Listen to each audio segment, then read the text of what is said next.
1971 के भारत पाकिस्तान युद्ध में पाकिस्तान की शर्मनाक हार के बाद दोनों देशों के बीच 2 जुलाई 1972 को शिमला में एक संधि हुई थी, जिसे शिमला समझौता के नाम से जाना जाता है।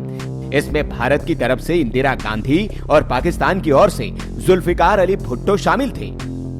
आपको बता दें कि पाकिस्तान में 6 दिसंबर 1970 को हुए चुनाव में अवामी लीग के शेख मुजीबुर रहमान ने पूर्वी पाकिस्तान के 162 में से 160 सीटें जीत ली। पश्चिमी पाकिस्तान में उनको एक भी सीटें नहीं मिली। दूसरी ओर जुल्फिकार अली भुट्टो की पाकिस्तान पीपल्स पार्टी ने पश्चिमी पाकिस्तान के 138 सीटों में से 81 सीटें जीती थी। प्रधानमंत्री बनने के लिए मुजीबुर रहमान के पास स्पष्ट बहुमत था, लेकिन भुट्टो ने इसे मानने से इनकार कर दिया। भुट्टो के सिर पर पाकिस्तानी सेना का हाथ था। भुट्टो ने खुद को पश्चिमी पाकिस्तान का अकेला प्रतिनिधि कहा। जब राजनीतिक वार्ता विफल हो गई तो पाकिस्तान के तत्कालीन राष्ट्रपति याह्या खान ने नेशनल असेंबली को अनिश्चितकाल के लिए स्थगित कर दिया। इसके जवाब में मुजीब ने 3 मार्च को हड़ताल कर दी। पाकिस्तान सरकार और मुजीब समर्थकों की झड़प में उस हफ्ते 172 लोग मारे गए और 358 लोग जख्मी हुए थे। 25 मार्च को अवामी लीग के काडर सड़कों पर उतर आए। जहां खान ने सैन्य अधिकारियों से मुलाकात की और पूर्वी पाकिस्तान पर सैन्य कार्रवाई की मंजूरी दे दी। 25 मार्च को रात 11:30 बजे पूरे पूर्वी पाकिस्तान में पाकिस्तानी सेना ने सर्च लाइट ऑपरेशन शुरू किया।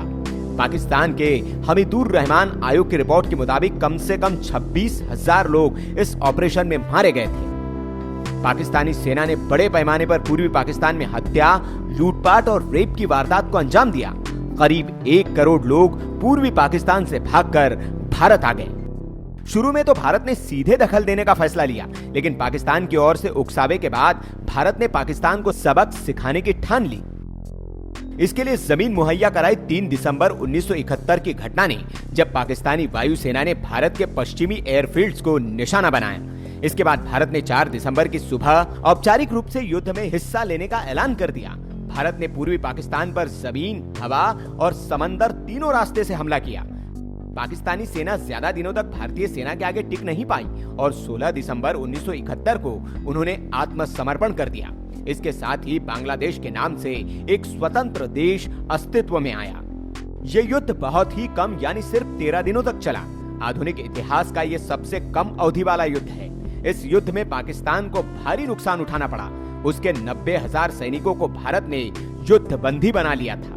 युद्ध के बाद दोनों देशों की ओर से रिश्तों में सुधार के लिए 2 जुलाई 1972 को हिमाचल प्रदेश के शिमला में एक संधि पर हस्ताक्षर किए गए, जिसे शिमला समझौते के नाम से जाना गया। इस मौके पर युद्ध बंदियों की अदला बदली, पाकिस्तान की ओर से बांग्लादेश को मान्यता, भारत और पाकिस्तान के राजनयिक संबंधों को सामान्य बनाना, व्यापार फिर से शुरू करना और कश्मीर में नियंत्रण रेखा स्थापित करना जैसे मुद्दों पर बातचीत हुई।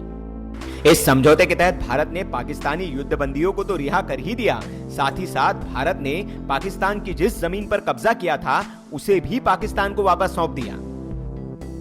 लेकिन जैसे ही पाकिस्तान की ये मांगे पूरी हुई, वो शिमला समझौते को भूल गया और अपनी पहले जैसी हरकतों पर ही उतर आया। अब भी पाकिस्तान की वही हरकतें जारी है, यानी भारत में आतंकवाद को प्रोत्साहन देना और छद्म युद्ध में शामिल होना। वायरल किडा न्यूज।